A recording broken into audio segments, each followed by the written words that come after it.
Hello, my dear friends. How you doing? It's Sunday, and what's that mean? Hippie News, episode 130. 130 times I've brought the news to you. News that's not faked, but your anchor is baked.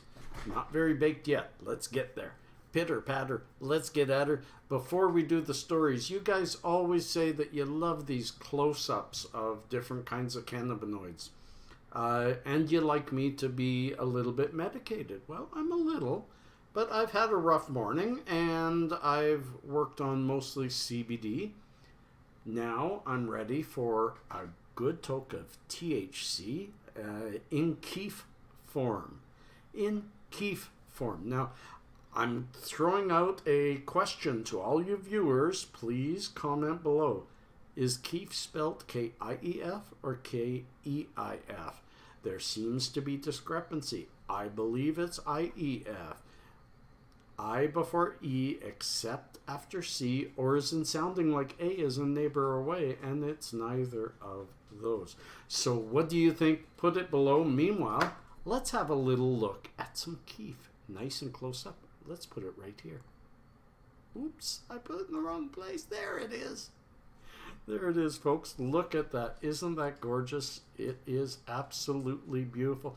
It's okay to cover up my face because look at that. That is 200 times zoom. If you want to see it full screen, because I teased you, there it is. Absolutely beautiful. Let's move it around a bit. See some of the other trichomes. This is just a bundle of Kief. Kind of like what's in my pipe right now. Beautiful, beautiful Kief.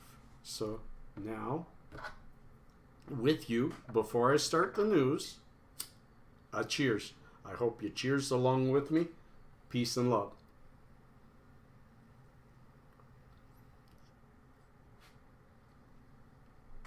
Not much heat needed when you're toking Kief. Just needs a little bit to melt those trichomes. Beautiful, beautiful, beautiful. Pitter patter. Let's get at her. Let's look at this first story. Sorry. Here we go. This is states with legal marijuana.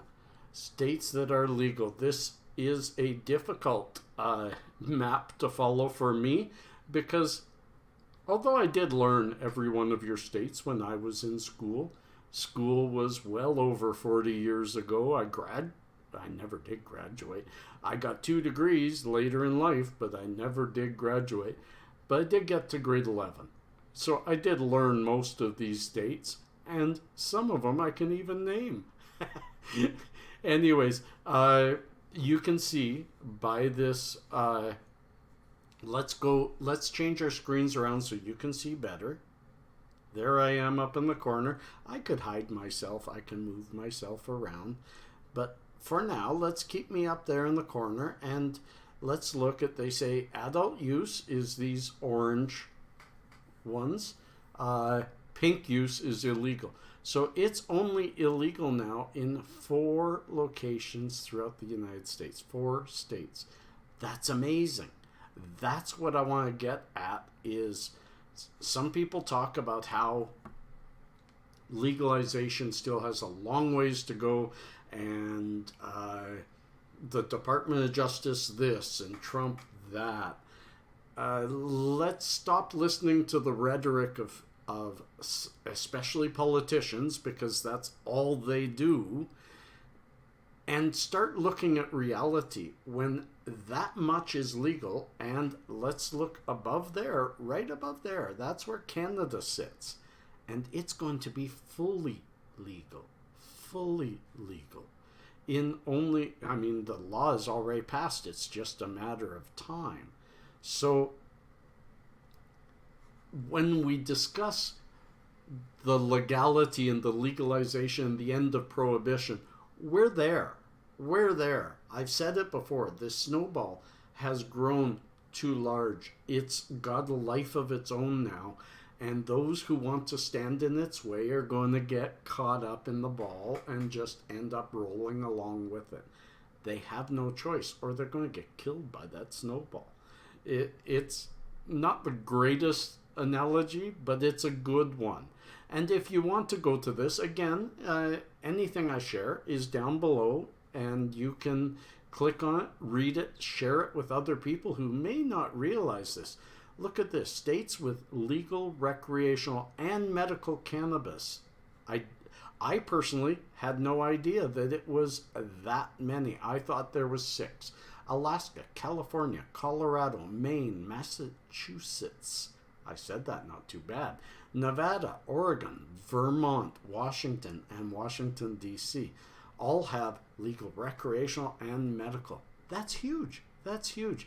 And if we go further, there are states with medical only is huge. It's over 50% of the United States. Where it's illegal, 4 states. 4 states. And I don't know, but I believe there are moves to change that in Idaho and maybe Kansas. I don't know about the other 2. So, what do you think? What's your thoughts on this? It's rolling out there. Are you one of the naysayers that still think that this can be stopped? And if you are, please tell me why, because I don't think it can be. I think logic has overridden all the reefer madness bullshit that has gone on for so long. So the next story, let's take a look at what the next story is. This story is something about, and I want to speak to it first. So I'm going to have another little bit and speak to it first. It's from marijuana.com. A usual source for me. Maybe not the best source, and YouTube recently took them down and they came back up. They have some good news sources. They just don't seem to editorialize enough to say, hey, although we're presenting this, it has some issues with it. So I try to read these stories and not read them to you, but to bring the story and point out the issues I find with them. And this is one that you can say is appropriate. Let's read this. Teens are less inclined to believe that cannabis use causes problems, so telling them not to use it all ever is just not a realistic message that they will take seriously. The modern approach to prevention should be realistic about the research with cannabis, which shows that using early and often in adolescence is not good for the brain or body. I've highlighted this because this story is all about, and it's a good read. I do encourage you all to read it. It's all about how education towards drug abuse in high schools is morphing to morph out the marijuana and talk more reasonably about use rather than abuse. It's a good story. However, for them to say the modern approach to prevention should be realistic about the research with cannabis, which shows that using early and often in adolescence is not good for the brain or body. And I take account with that. Forever, these same people who are designing these things have used the lack of research as the impetus towards keeping the restraints on the marijuana industry, the lack of research towards keeping age limits up and can't have them looking like gummy bears, all because they don't have enough research. Because it being Schedule 1, you can't do the research, you can't do double-blind studies, you can't even get good marijuana to research from, and research needs to be big. How can they then, in the same mouth, use current research, which they all say is not sufficient, to then say that it proves that it's not good for the brain or body in an adolescent? Now, I would like to say I don't believe that, but I also don't believe it's good for teens. So that's where this discussion should go for me. And I encourage you to read this story, but while I talk about this, I'm going to talk to you one-on-one.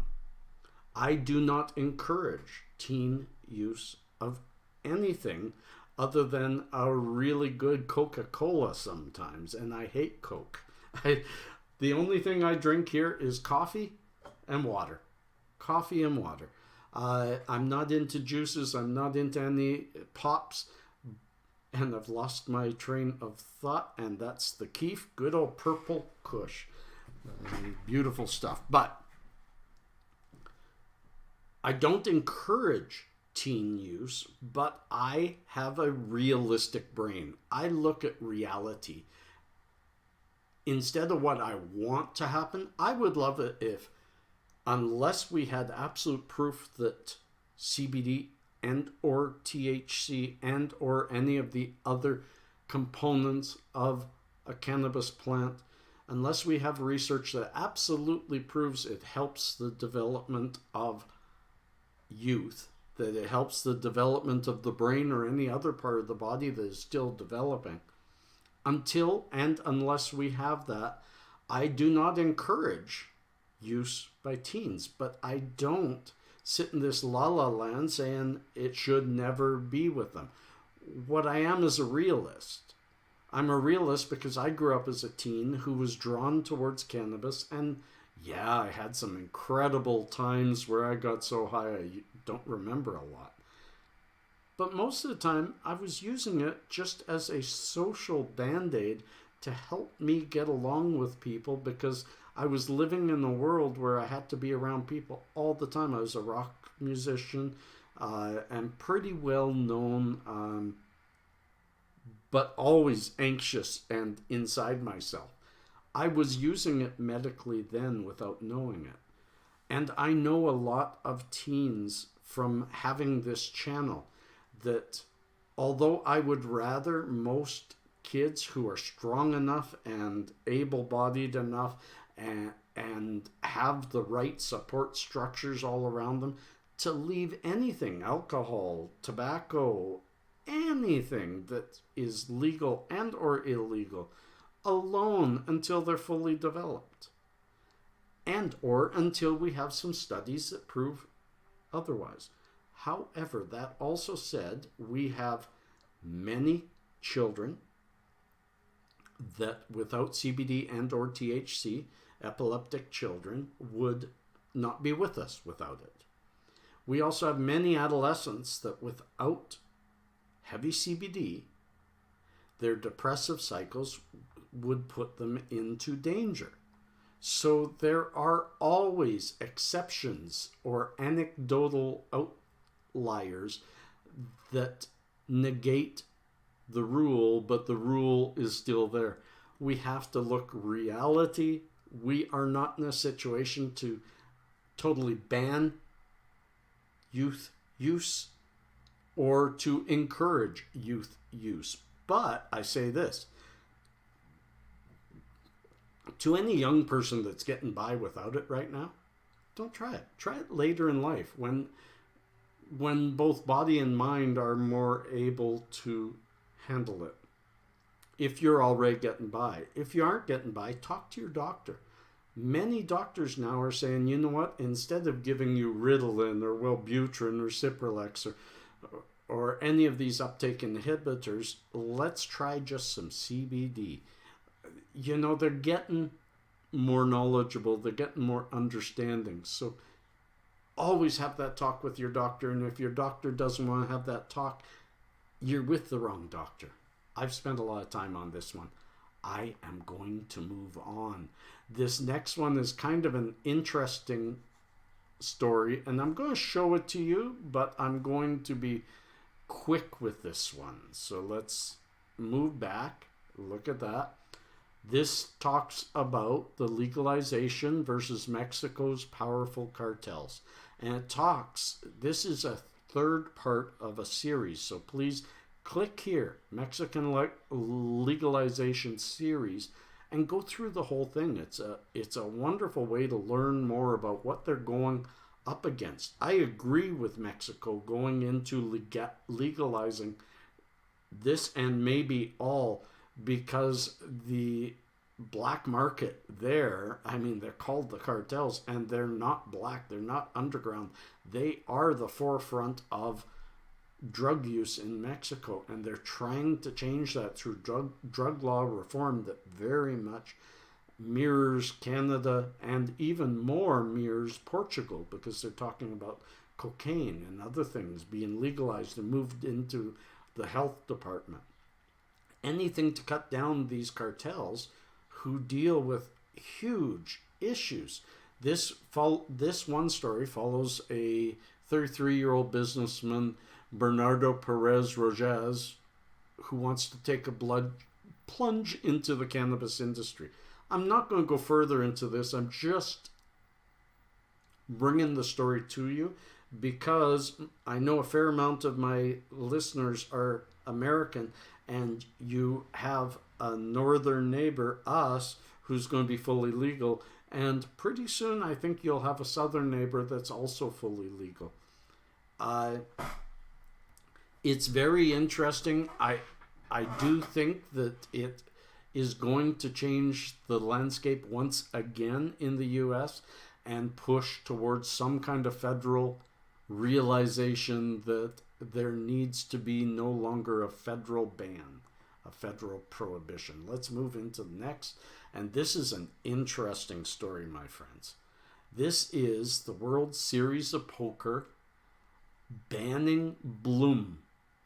One of their leading players was sponsored by a cannabis company named BLUM this summer, and during a live poker demonstration he was asked to remove his hat and later had to put it on backwards with tape over the name because it just didn't meet the standards they're trying to portray.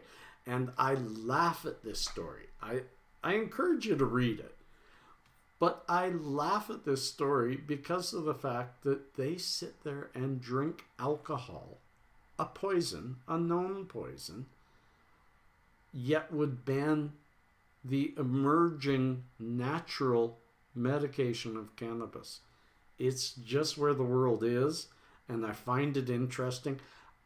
I don't have it, again, it's a story. I don't have anything particular to point out. And yes, I'm getting stuck. So let's move on. I don't know anything about the World Series of Poker. I don't gamble. But I thought you'd be interested in that they're still rather archaic and hypocritical. While you can allow somebody to have a drink or to have an alcoholic sponsor, you can't have a cannabis sponsor. Moving on to the next story. And this is an interesting story. This one, I'm going to read some of it to you. I'm going to bring it to you. I want to show you first. Here is CBD in its crystalline form. This is pure CBD. I don't encourage pure CBD. It's more efficient. It is much more efficient when it is mixed with THC. But I'm going to have a little bit of this because it calms and focuses me while I bring these stories to you. So cheers, folks.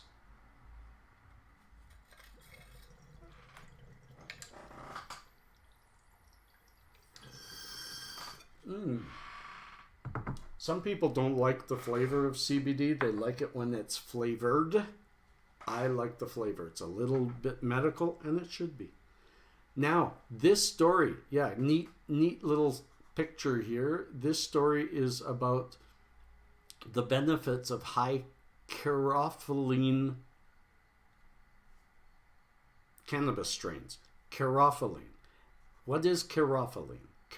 Beta Caryophyllene is a common and often abundant terpene found in cannabis. Its distinctive flavor contributes to the spiciness of black pepper and can be found in high amounts in cloves, hops, and rosemary. It falls under the FDA's generally recognized as safe classification, so large doses can be consumed. This is that third world. Cannabis isn't a two-world thing about CBD and THC and its derivatives. There's also CBC and CBN and CBG and THCA and Delta 11. There's so many different chemicals within that plant and how they change in the body. But there's the third level of terpenes that are found in cannabis. And this introduces one specific one that is really, really good for, let's read on. Over the last decade, Caryophyllene has gained the attention of scientists when it was discovered to be one of the first non-cannabinoids to directly activate cannabinoid receptors. We've been told, and we're learning, that we have CB1 and CB2 receptors throughout our body and in our brain, and THC and CBD and some of the other, and all of the other cannabinoids attach to those receptors and change the way, improve the way that they communicate with the rest of the body. And the fact that they found that terpenes, not just caryophyllene, many other terpenes like myrcene and pineal attach to these receptors, thus indicating that they are performing a function through them to help our bodies. It goes on to say that the potential benefits, let me read this. CB2 receptors are found in immune tissues throughout the body and are increased in the brain in disease or following injury. Their activation reduces inflammation, which lessens pain and reduces the damage and consequences that chronic inflammation has on brain function and risk for developing brain disease. So caryophyllene is attaching to the CB2 receptors, which really benefits the brain mostly. But you can see from this following map that CB1 and CB2 receptors are everywhere. Everywhere. There's no part of the body that doesn't have a little bit of both. So I encourage you to read this. It gets very technical, it gets very down and dirty, but it introduces terpenes and it reintroduces something that I've many times said to y'all. The entourage effect is real. Cannabis is a whole plant remedy for the body. Some of us are depleted in certain cannabinoids in our body, so our body asks for them, needs them from outside. Our body makes its own cannabinoids and has these receptors all over to modulate pain, inflammation, mood, everything. Our body is made to work this way, and of course through diet, through lack of or overuse of exercise, through all these different environmental factors, how cannabis works for us is different for each of us because many other things affect these CB1 and CB2 receptors as well. We're learning more and more, and the benefits are higher and higher of keeping these symbiotic chemicals together.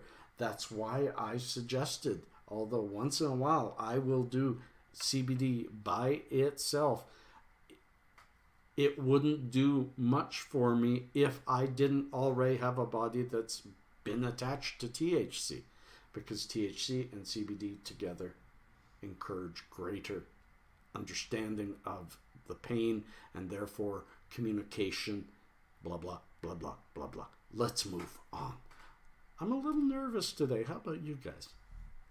Let's go to our next story, and let me just go back to, I hope this is going well.